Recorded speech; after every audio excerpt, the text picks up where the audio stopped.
देवियों और देवताओं। सदगुरु कबीर का एक पद और उस पर चर्चा। भाई रे अद्भुत रूप अनूप कथो है, कहो तो को पति आई। जहाँ जहाँ देखो तहाँ तहाँ सोई, सब घट रहा समाई। लक्ष्य बिन सुख दरिद्र बिन दुख, नींद बिना सुख सोए। जस बिन ज्योति रूप बिन आशिक, ऐसो रतन बिहोना रोए। भ्रम बिन गंजन मणि बिन नीरख, रूप बिना बहुरूपा। थित बिन श्रुति रहस्य बिन आनंद, ऐसो चरित अनूपा। कहीं कबीर जगत हरिमानिक, देखो चित अनुमानी। परिहरि लाख लोभ कुटुम तज, भजहु न सारंग पानी। भाई रे अद्भुत रूप अनूप कथो है, कहो तो को। ये प्रसंग भाइयों का है। जो भाई कहते तो भाई भाई, पंडित कहते हैं तो पंडित पंडित कहते हैं, अवधू कहते हैं तो अवधू अवधू कहते रहते हैं। भाई रे मानव मात्र को वे भाई कह करके संबोधित करते हैं। अद्भुत रूप अनूप कथो है, कहो तो को पति आई।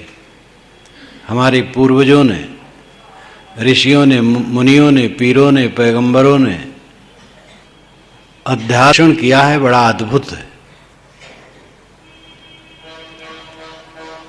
धर्म के जितने संप्रदाय हैं प्रकृति भिन्न चेतन अस्तित्व मानते हैं। चाहे वो भारतीय परंपरा हो, चाहे सामी परंपरा। भौतिकवादी केवल अनात्मवादी होते हैं। बौद्ध और बुद्ध वचन में भी ये बात आती है, अनो नाथो अत्ता ही अत्तनो गति। अत्ता यानी आत्मा, पाली भाषा में। संस्कृत का आत्मा अत्ता हो जाता है। अत्ता ही अत्तनो नाथो, आत्मा ही आत्मा का स्वामी है।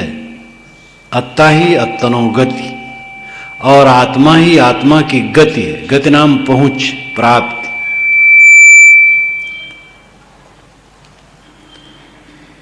परमार्थ पथ के जितने पथिक हैं ये मानते हैं कि प्रकृति से भिन्न चेतन अस्तित्व है। हम जड़ नहीं है, चेतन है। हम मिटते नहीं हैं और बनते नहीं। बनना मिटना कार्य पदार्थों का होता है। मैं कार्य नहीं हूं, मैं परिनिष्ठित शुद्ध चेतन आत्मा हूं।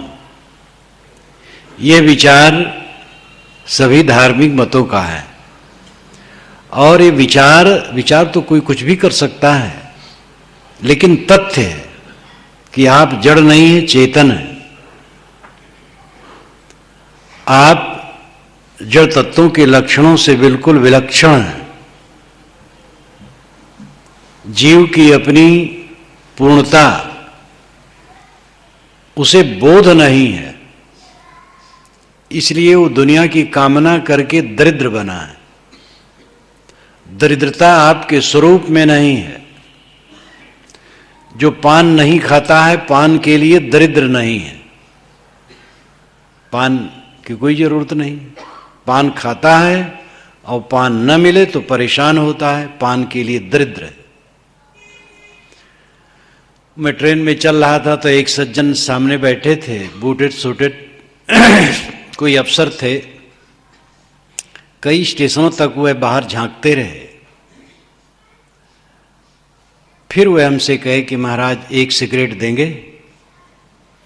तो मैंने कहा सिगरेट पी करके आपकी तरह मैं भी भीख मांगूं? उन्होंने कहा अच्छा अच्छा, क्षमा करें, आप नहीं पीते हैं।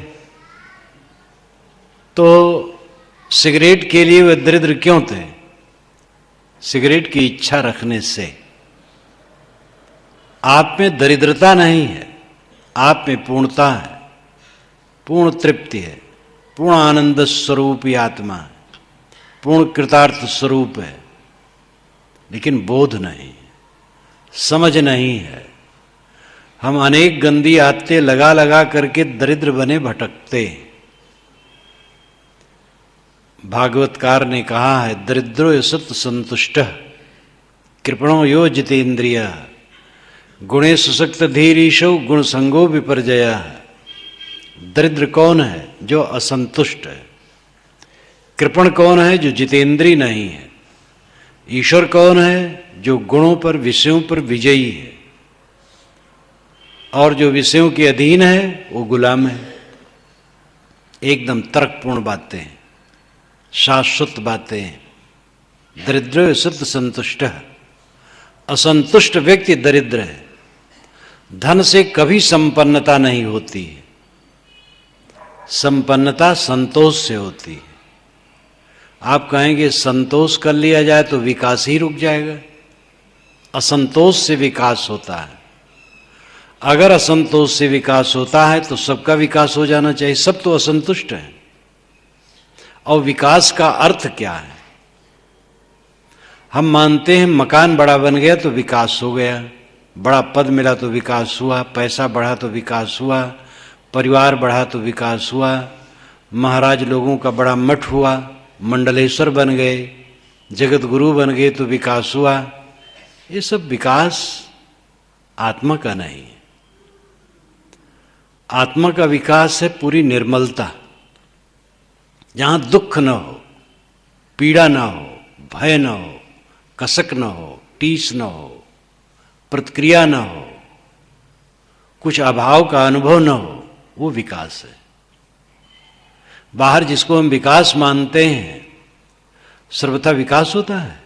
विकास के बाद ह्रास निश्चित है। सर्वे क्षयांता नित्याः पतनांता समुच्चयाः संयोगा विप्रयोगांता मरणांतम ही जीवितम।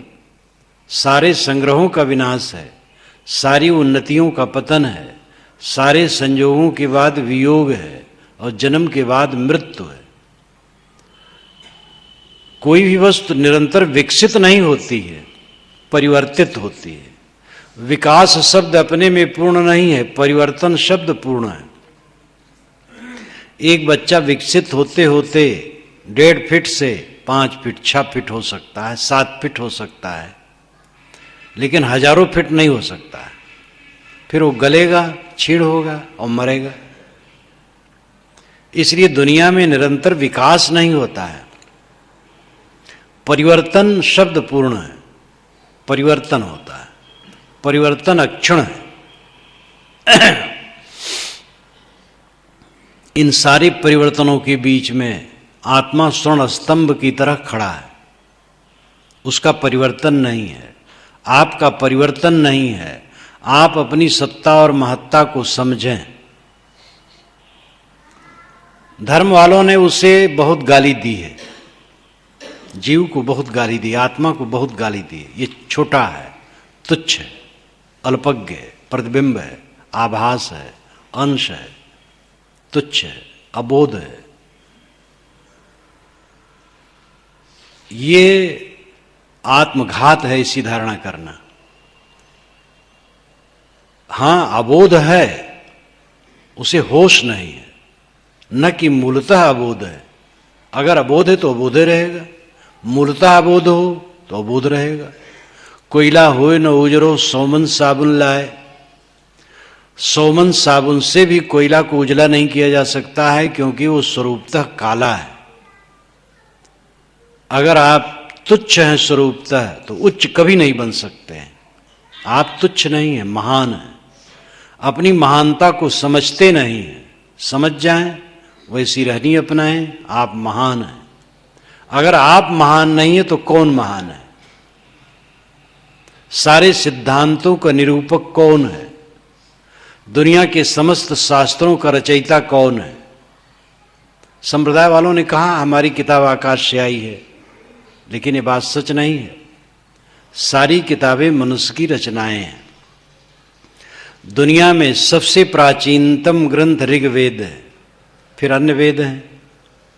वेद के हर सूक्त पर ऋषि, देवता और मंत्र का नाम है। किस ऋषि ने इसकी रचना की और किस देवता के लिए? देवता का अर्थ वहां विषय है, किस विषय पर कहा और किस छंद में कहा? गायत्री में, अनुष्टुप में, बृहति में, पंक्ति में, किस छंद में कहा? और प्रथम पुरुष की क्रिया के रूप में कहीं भी वेदों में नहीं ऐसा आता है कि मैं ईश्वर तुम लोगों को ये आज्ञा देता हूं, बल्कि प्रार्थना आई है, तेजो वस तेजो मई धे, सहो वस सहो मई धे, मन्यो रस मन्यो मई धे। आप तेजवान हैं, मुझ में तेज दे।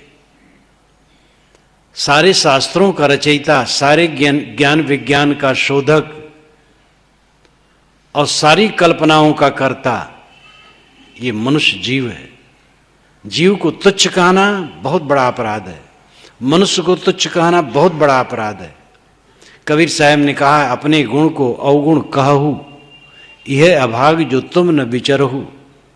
तुम अपने गुण को अवगुण कहते हो, यही दुर्भाग्य है जो अपने पर विचार नहीं करते हो, हीन भावना से ग्रस्त होते हो। उपनिषद के ऋषियों ने ऐसा नहीं कहा, उत्तिष्ठ जागृत प्राप्य वरान निबोधत, उठो जागो, महापुरुषों की शरण में जाओ और बोध प्राप्त करो। पीछे हीन भावना से ग्रस्त होकर के हमने इस जीव को तुच्छ अल्पज्ञ अंश प्रतिबिंब न मालूम क्या क्या कहा। अंशांशी भाव की जो कल्पना है वो विशिष्टाद्वैत का मत है। ईश्वर अंश जीव अविनाशी, ये गोस्वामी जी की पंक्ति है, गीता में भी है, ममेवांसे जीवलोके जीवभूता सनातना।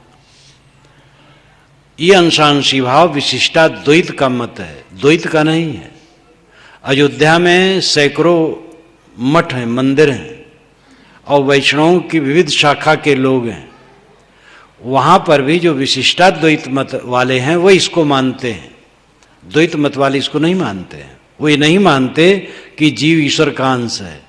वे कहते जब अविनाशी है तो अंश कैसे है? तो वैष्णवों में भी केवल विशिष्टाद्वैत मत ये मानता है, अन्य मत नहीं मानता है। श्रुति तो कहती है, ना जायते मृते वा विपश्चित, नायम कुतश्चित न बभूव कश्चित। ना जायते मृते वा विपश्चित, विपश्चित कहते हैं पंडित को, लेकिन यहां विपश्चित का अर्थ है ज्ञानवान आत्मा। यह आत्मा न जायते न मृते, न जन्मता है न मरता है। नायम कुतश्चित न बभूव कश्चित, कुतश्चित किसी से, कश्चित कोई, न बभूव पैदा नहीं होता है। जब किसी से कोई पैदा नहीं होता है तो अंश-अंशी भाव कैसे हो गए? और अंश-अंशी भाव है तो अविनाशी कैसे है? अगर ईश्वर टूट टूट करके जीव बना है, उसी के अंश सब हुए हैं, तो ईश्वर अविनाशी नहीं है। और जीव और टूटेगा। एक चद्दर है, 10 हाथ लंबी चद्दर है, 1 फीट काट दिया गया तो चद्दर अविनाशी नहीं है। और जो 1 फीट काटा गया है उसमें और काटा जा सकता है, तो न जीव अविनाशी होगा न ईश्वर अविनाशी होगा अंशांशी भाव मानने से। दुनिया में एक भी ऐसा उदाहरण नहीं है जो कोई वस्तु ठोस हो, अविनाशी हो और अंश भी हो। जो अविनाशी है वो अंश नहीं, जो अंश है अविनाशी नहीं। अविनाशी जो होता है वो किसी टुकड़ा नहीं, विभाजन नहीं, वो तो स्वयंभू है, नित्य है। तो जीव तुच्छ है, प्राय कहते जीव तुच्छ है, मनुष्य तुच्छ है, तो श्रेष्ठ कौन है? अपनी श्रेष्ठता को समझें, अपनी महत्ता और गरिमा को समझें। भाई रे अद्भुत रूप अनूप कथो है, कहो तो को पति आई। साहब कहते हैं, भाई ऋषियों ने उसका अद्भुत रूप बताया है। अद्भुत वह लगता है जो पहली बार देखा या जाना जाए। हमने दुनिया को जाना, अपने को नहीं जाना। दुनिया को पाने की चेष्टा निरंतर है, अपने को पाने की चेष्टा नहीं है, इसीलिए सारा दुख है। अपने पर जब हम बात करते हैं तो आश्चर्य लगता है, और यह आश्चर्य सदा लगा है। अस्तित्व के नायम अस्तित्व चैके, नचिकेता ने यमाचार से कठोपनिषद में कहा है, एयम प्रेते विचिकित्सा मनुष्य। जब जीव शरीर छोड़ करके जाता है तो मनुष्यों के मन में उसके लिए विचिकित्सा रहती है, संदेह रहता है। अस्तित्व के नायम अस्तित्व चैके, एक कहता है कि मर जाने के बाद आत्मा की सत्ता रहती है, दूसरा कहता है कुछ नहीं रहता है। तो पहले भी ऐसी धारणा थी, लेकिन ऐसी धारणा वाले सदैव कम थे, आत्मअस्तित्व को मानने वाले सदैव ज्यादा थे।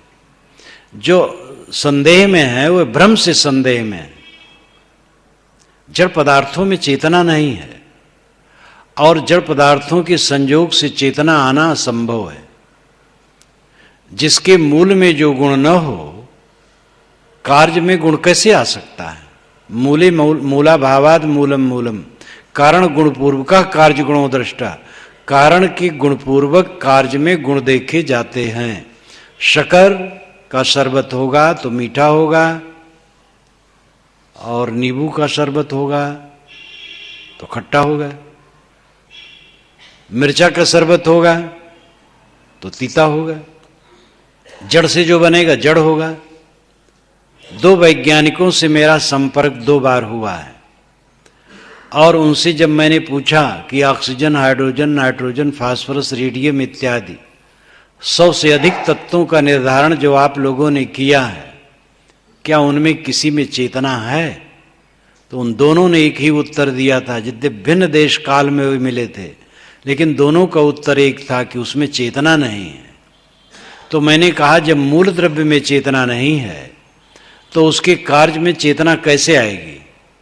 तब उन्होंने स्वीकारा कि नहीं आएगी। तो मैंने कहा चेतना एक प्रत्यक्ष गुण है और वो आप और हम चेतन हैं। गुण द्रव्य में होता है, चेतना रूपी गुण का द्रव्य क्या है? उन्होंने कहा यही तो हम नहीं समझ पाते हैं।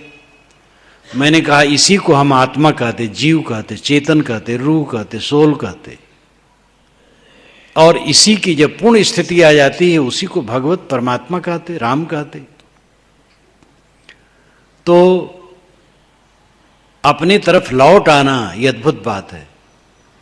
आश्चर्य पश्यत इत्यादि गीता में भी कहा गया है, कोई आश्चर्य के समान देखता, सुनता, समझता और समझ करके भी नहीं समझ पाता है। दूर की वस्तु देखने में आती है, निकट की वस्तु देखने में कम आती है। आंख में लगा हुआ कज्जल, अपनी ही आंख में कज्जल लगा है लेकिन कज्जल दिखता नहीं है। चांद सितारे दिखते हैं, हमें पर दिखता है, स्व नहीं दिखता है। इसीलिए सारा संकट है। हम जिंदगी भर परिधि में घूमते हैं, केंद्र में आते ही नहीं। जहां तक मन का व्यापार है परिधि है, आत्मा केंद्र है। जैसे एक कोल्हू है, आजकल तो सब बदल गया है विद्युत शक्ति के कारण। तेली का कोल्हू, बैल जुड़ता था और वो घूमता था एक चक्कर में, कोल्हू बीच में और चक्कर में घूमता रहता था। जो चारों तरफ का चक्कर है वो परिधि है और कोल्हू केंद्र है। आत्मा केंद्र है, मन परिधि है। हम सदैव मन में घूमते रहते हैं। विषय वासनाओं को संकल्प करेंगे या थोड़ा इससे उभरेंगे तो देवी देवताओं को संकल्प करेंगे। मन से कुछ गढ़ेंगे किसी ईश्वर को, उसमें घूमते रहेंगे। तो पहले तो देवी देवताओं और ईश्वर को गढ़ करके कुछ ऐसा करना अच्छा है, क्योंकि चंचल मन को स्थिर करने के लिए वो सब साधन है, लेकिन है सब मन के ही व्यापार। जब परिधि खत्म हो जाती है और केंद्र में आ जाता है व्यक्ति, आत्मा में, तो मन का व्यापार समाप्त हो जाता है। केंद्र में आना, इस केंद्र की बात हमारे ऋषियों मुनियों ने कहा है। वेद जैसा उत्तम शास्त्र इस भूमंडल पर उस जमाने में क्या पीछे भी नहीं बना, और उसमें कर्मकांड अधिक अवश्य है, लेकिन उसका काव्य, उसका लालित्य और उसके और बहुत सारी बातें इतनी मनोहर हैं कि क्या पूछना। आत्मज्ञान की बात उसमें थोड़ी थोड़ी है, कहीं कहीं है, लेकिन धारदार है। श्रुतियों का जो चिंतन है आत्मज्ञान की तरफ, उपनिषदों का चिंतन प्रगाढ़ है। और उपनिषद जैसे ग्रंथ जिस देश में हों उस देश के लोग इतने भटके हैं, हद है। उपनिषदों का चिंतन मनन ही छूट गया। कर्मकांड पंडितों ने बढ़ाया, खूब लिखा कर्मकांड पर, कहानियां लिखी, पुराण लिखे, महाकाव्य लिखे। उपनिषदों का चिंतन बढ़ाया नहीं गया। महावीर स्वामी ने, महात्मा बुद्ध ने अपने ढंग से उपनिषदों का स्वरूप दिया। कबीर साहब मध्य युग में, उनका तो सारा वचन ही उपनिषद है। आत्मा की तरफ लौट आना, अपनी तरफ लौट आना, ये परमार्थ का सार है। भाई रे अद्भुत रूप अनूप कथो है, कहो तो कोपति आई। लेकिन साहब कहते जहां जहां देखो तहां तहां सोई सब घट रहा समाई। इतना सरल है, गुड़ नहीं है। जहां जहां देखता हूं सब घट में वही समा रहा है। सब घट मेरा साइया, सोनी सेज न कोय, बलिहारी वाघट की जागट प्रगट होए। प्रगट होने मतलब आत्मानुभूति होना। सब घट मेरा साइया, ये सिद्धांत मान के आचरण किया जाए। कौन शूद्र कौन ब्राह्मण है, कौन हिंदू मुसलमान ईसाई यहूदी है, ये सब नाम है। प्राणी मात्र के प्रति सद्भाव की जरूरत है। सब घट रहा समाई, सब घट में वही तत्व स्थित है। और उसको क्या आप कहोगे, हिंदू की मुसलमान, ब्राह्मण की शूद्र।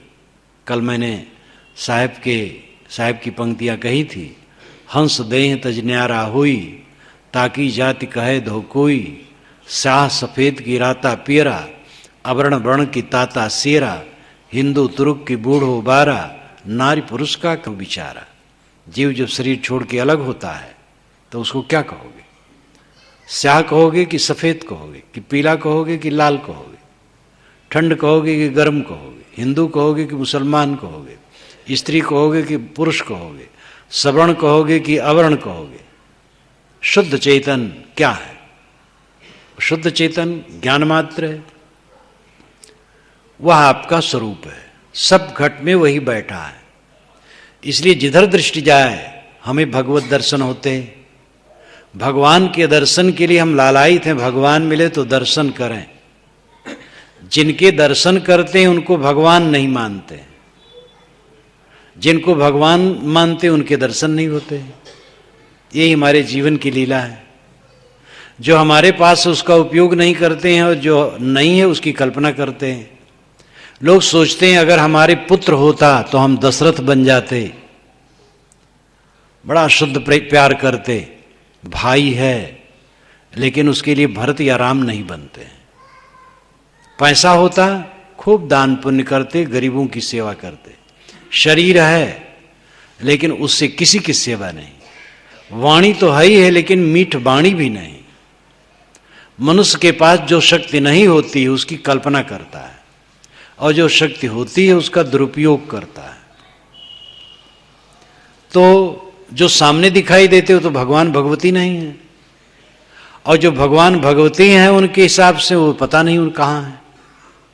तो जीवन खाली खाली रहेगा। भगवान भगवती तो सर्वत्र हैं। ये देखो भगवान भगवती बैठे हैं सब। कबीर जीती आत्मा तिथि शालिग्राम, जितनी आत्माएं हैं शालिग्राम भगवान है।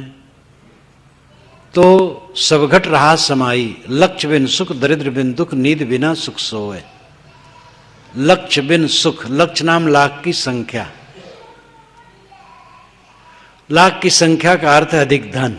वे लखपति हैं, मतलब धनी है। आजकल लखपति कोई बहुत बड़ा धनी नहीं होता है,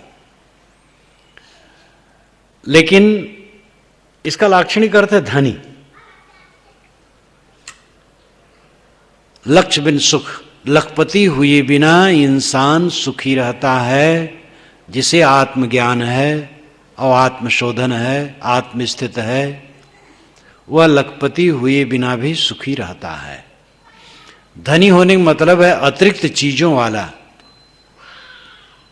ये आदमी धनी है, इसका मतलब आवश्यकता से अधिक वस्तुएं हैं। और उसे वो क्या करेगा? धनी है तो क्या 2-2, 4-4 कुंतल खाएगा? एक साथ 10-10, 20-20 कुर्ते और शर्ट पहनेगा? काम तो थोड़े से है। एक धनी हमसे मिलने एक बार आए थे, इस संदर्भ में उनकी याद आ जाती है। तो हमारे भक्त ने परिचय कराया, ये सेठ आदमी है। तो मैंने कहा हाँ ये बड़े कबाड़ी होंगे। तो मुझे उन्होंने घूर करके देखा। तो मैंने समझाया कि आप धनी हैं तो बड़ा मकान होगा, इसलिए लोह लक्कड़ सीमेंट का कबाड़ आपके ज़्यादा होगा।